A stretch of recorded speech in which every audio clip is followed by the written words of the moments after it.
வணக்கம். இந்திய நேரப்படி மாலை 6 மணி விரைவு செய்திகள். கல்வியை மாற்றத்தை தரும் சிறந்த கருவி என்று குடியரசு துணைத் தலைவர் ஜெகதீப் தன்கர் தெரிவித்துள்ளார்.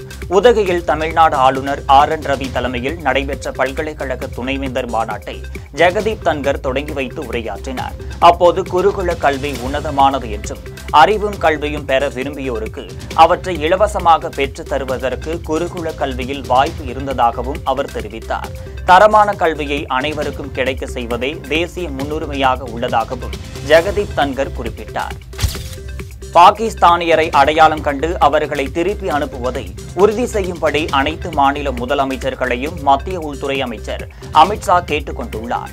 பாகிஸ்தானியருக்கு வழங்கப்பட்ட அனைத்து வகை விசாக்களையும் இந்தியா ரத்து செய்துள்ளது. தொழில், வணிகம், மருத்துவம் ஆகியவற்றிற்காக இந்தியாவிற்கு வந்துள்ள பாகிஸ்தானியரை அடையாளம் கண்டு 2 நாட்களுக்குள் அவர்களை திருப்பி அனுப்புவதை உறுதி செய்யும்படி மாநில முதலமைச்சர்களுக்கு அமித்ஷா அறிவுறுத்தியுள்ளார். பகல்காம் படுகொலையை கண்டித்து டெல்லி ஜமா மசூதி முன்பு முஸ்லிம்கள் ஆர்ப்பாட்டத்தில் ஈடுபட்டனர். பயங்கரவாதிகளை கண்டித்து நாட்டின் பல்வேறு பகுதிகளில் ஆர்ப்பாட்டம் நடைபெற்று வருகிறது. இந்த நிலையில் டெல்லி ஜமா மசூதியில் தொழுகைக்கு பின் வெளியே திரண்ட இஸ்லாமியர்கள் பகல்காமில் அப்பாவி சுற்றுலா பயணிகளை துப்பாக்கியால் சுட்டுக் கொன்ற பயங்கரவாதிகளை கண்டித்து ஆர்ப்பாட்டத்தில் ஈடுபட்டனர். அவர்கள் தேசிய கொடியை கையில் ஏந்தியபடி பயங்கரவாதத்திற்கு எதிராக முழக்கமிட்டனர். ஆந்திர மாநிலம் சித்தூரில் இருந்து வேலூருக்கு வரும் சித்தூர் கடலூர் மாநில நெடுஞ்சாலையில் அமைந்துள்ள செங்குட்டை, கல்புதூர் ஆகிய ஊர்களில் சாலை விரிவாக்க பணிகள் நடைபெற்று வருகிறது. இதனால் கடும் போக்குவரத்து நெரிசல் ஏற்பட்டு விபத்து ஏற்படுவதாக அப்பகுதி மக்கள் வேதனை தெரிவித்துள்ளனர். மேலும் சாலை விரிவாக்க பணிகளை விரைவாக முடிக்க வேண்டும் என பொதுமக்கள் கோரிக்கை விடுத்துள்ளனர். தமிழ்நாட்டில் சட்ட ஒழுங்கு சீர்குலைவு, ஊழல் ஆகியவற்றை மறைக்க மொழி பிரச்சனையை திமுக அரசு கையில் எடுத்துள்ளதாக முன்னாள் அமைச்சர் ராஜேந்திர பாலாஜி தெரிவித்துள்ளார். விருதுநகர் மாவட்டம் ஸ்ரீவில்லிபுத்தூர் ஒன்றியம் வண்டியம்பட்டியில் அதிமுக வாக்குச்சாவடி முகவர்கள் ஆலோசனை கூட்டம் நடைபெற்றது. இதில் கலந்து கொண்டு பேசிய முன்னாள் அமைச்சர் ராஜேந்திர பாலாஜி, திமுகவினர் மத்திய அரசிடம் தேவையில்லாமல் சண்டை போட்டு வருவதாக தெரிவித்தார். கோவை சூலூர் நெசவாளர் குடியிருப்பில் தமிழக வெற்றி கழகத்தின் சார்பில் விலையில்லா வீடு கட்டும் திட்டத்தின் கீழ் கட்டப்பட்ட கோவில் வைப்பு அறையை புஸ்ஸி ஆனந்த் திறந்து வைத்தார். அதன் பின்னர் செய்தியாளர்களிடம் பேசிய அவர், கோவையில் வாக்குச்சாவடி முகவர்கள் மாநாட்டில் தமிழக வெற்றி கழக தலைவர் விஜய் கலந்து கொள்ள உள்ளதாக தெரிவித்தார். விழுப்புரத்தில் பல்வேறு கோரிக்கைகளை வலியுறுத்தி நியாய விலை கடை ஊழியர்கள் ஆர்ப்பாட்டத்தில் ஈடுபட்டனர். விழுப்புரம் புதிய பேருந்து நிலையம் அருகே நடைபெற்ற ஆர்ப்பாட்டத்தில் பொருட்களை பொட்டலமாக நியாய விலை கடைகளுக்கு வழங்க வேண்டும், ஊதியத்தை உயர்த்த வேண்டும் என்பன உள்ளிட்ட கோரிக்கைகளை வலியுறுத்தி முழக்கமிட்டனர். தங்களின் கோரிக்கைகளை நிறைவேற்றுவது குறித்து அரசு பேச்சு நடத்தவில்லை என்றால் ஏப்ரல் 28ஆம் தேதி சாலை மறியலில் ஈடுபட உள்ளதாக நியாய விலை கடை ஊழியர்கள் அறிவித்தனர். காஷ்மீரில் நடந்த பயங்கரவாத தாக்குதல் மனிதாபிமானமற்ற கொடூரமான செயல் என்று விடுதலை சிறுத்தைகள் கட்சியின் தலைவர் திருமாவளவன் தெரிவித்துள்ளார். திருச்சி காட்டூரில் பெரியார் சிலை திறப்பு விழாவில் பங்கேற்க வந்த அவர் செய்தியாளர்களிடம் பேசினார்.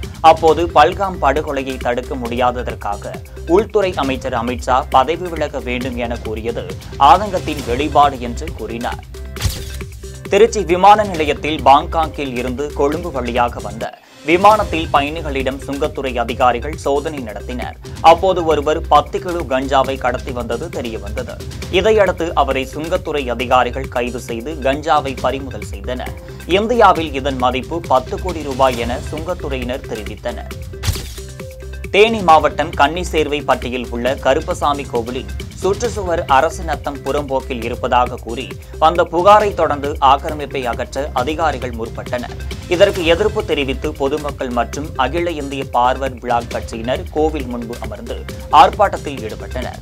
இதன் காரணமாக அப்பகுதியில் ஏராளமான போலீசார் பாதுகாப்பு பணியில் ஈடுபட்டனர். தேனி மாவட்டம் கன்னிசேர்வைப்பட்டியில் உள்ள கருப்பசாமி கோவில் பிரமலைக்கல்லர் சமுதாயத்திற்கு பாத்தியப்பட்ட அந்த கருப்பசாமி கோவிலை அது அரசு நிலமாக அரசு கோவிலாக பதிவு பெற்ற இந்த இடத்தில் அருகில் இருக்கக்கூடிய இடங்களில் சமூக விரோதிகள் மதுப்பிரியர்கள் வந்து இதை ஆக்கிரமிப்பு பண்ணக்கூடாது என்று கோயில் நிலமாக இருக்க வேண்டும் என போடப்பட்டிருந்த பென்சினை அதனுடைய வேலிகளை அரசு மதுரை ஹைகோர்ட்டிலே ஒரு ஆர்டரை கண்ணன் என்பவர் மூலமாக பெற்று அவருடைய துணையோடு காவல்துறை துணையோடு இதை அகற்றி இருக்கிறார்கள். இதற்காக கண்ணன் என்பவர் தன்னுடைய ஆதிக்க ஜாதியை பயன்படுத்தி ஒரு ஊரிலே யார் சமூகம் எந்த சமூகம் பெரிய அளவிலே வாழ்கிறதோ அது ஆதிக்க ஜாதி என நினைத்து கொள்கிறார்கள். ஒடுக்கப்படக்கூடிய கம்மியாக வாழக்கூடிய மக்களை ஒடுக்கப்பட்ட ஜாதி என நினைத்துக் கொள்கிறார்கள். காஞ்சிபுரம் மாவட்டம் வேடபாளையத்தைச் சேர்ந்த ஜெயபிரகாஷ் என்பவர் தனது மகள் துளசியுடன் இருசக்கர வாகனத்தில் உத்தரமேரூர் வந்தவாசி சாலையில் சென்று கொண்டிருந்தார். அப்போது எதிர் திசையில் வந்த லாரி மீது எதிர்பாராத விதமாக மோதியதில் தந்தை மகள் இருவரும் தூக்கி வீசப்பட்டு படுகாயமடைந்தனர். இதையடுத்து அரசு மருத்துவமனையில் சிகிச்சைக்காக சேர்க்கப்பட்ட இருவரும் சிகிச்சை பலனின்றி உயிரிழந்தனர். இந்த விபத்து குறித்து வழக்கு பதிவு செய்த உத்தரமேரூர் போலீசார் விசாரணை மேற்கொண்டு வருகின்றனர். திருவண்ணாமலை மாவட்டம் செங்கம் எர்த் மூவர்ஸ் உரிமையாளர்கள் நலச்சங்கத்தினர் 3 நாட்கள் அடையாள வேலைநிறுத்தம் அறிவித்துள்ளனர்.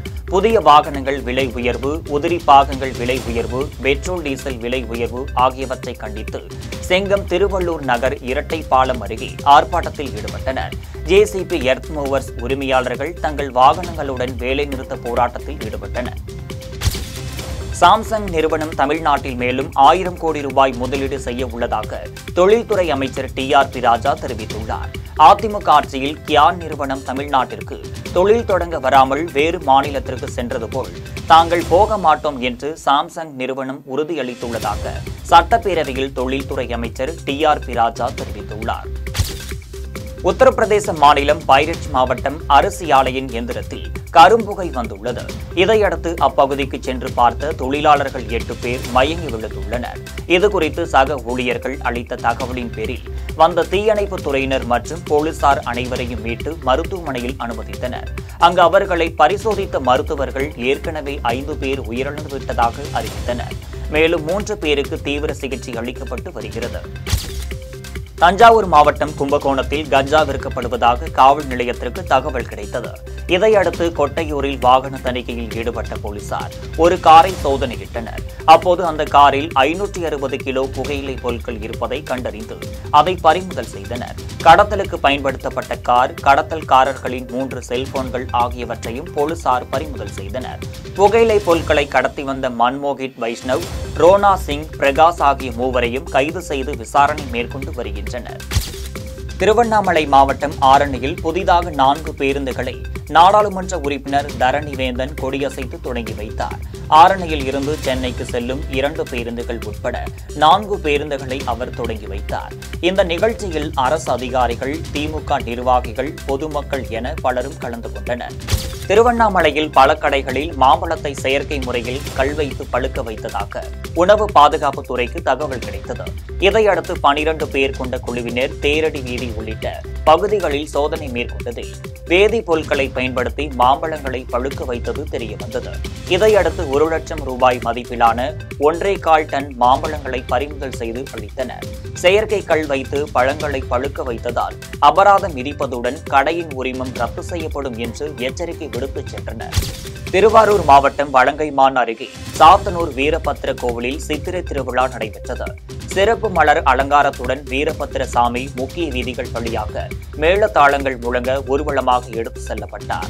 தொடர்ந்து வீரபத்திர சாமிக்கு சிறப்பு அபிஷேக ஆராதனை செய்யப்பட்டு மகா தீபாராதனை காண்பிக்கப்பட்டு பக்தர்களுக்கு பிரசாதம் வழங்கப்பட்டது. விழா ஏற்பாடுகளை சாத்தனூர் நாட்டாமை, சண்முகம் மற்றும் கிராமத்தினர் செய்திருந்தனர். திருவண்ணாமலை மாவட்டம் வந்தவாசி அடுத்த பிருத்தூரில் மேல்மருவத்தூர் ஆன்மீக மக்கள் தொண்டு இயக்கம் சார்பில் நீர்மோர் பந்தல் திறக்கப்பட்டுள்ளது.